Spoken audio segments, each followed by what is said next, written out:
ফুটন্ত দুধ একদম এই যে ড্রামে কিন্তু ঢালা হচ্ছে এবং এখন সুন্দরভাবে ছানা কাটা হবে।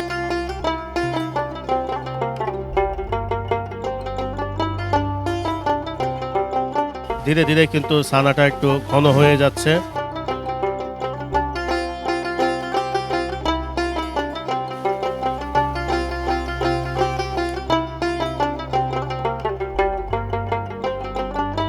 দর্শক দেখতে পাচ্ছেন কিভাবে ছানা কাটা হচ্ছে, আপনাদেরকে দেখানোর চেষ্টা করছি। আগের কিছু ছানার পানি ছিল, সেই ছানার পানি তো হালকা হালকা করে এখানে ঢেলে দেওয়া হচ্ছে এবং কিন্তু দেখতে পাচ্ছেন যে এখন ধীরে ধীরে কিন্তু ছানা এখানে যে জমাট বেঁধে যাচ্ছে। আমাদের এই ভিডিওটির পুরো পর্বটি দেখতে হলে মাই ভিশন এন্টারটেইনমেন্টে চোখ রাখুন।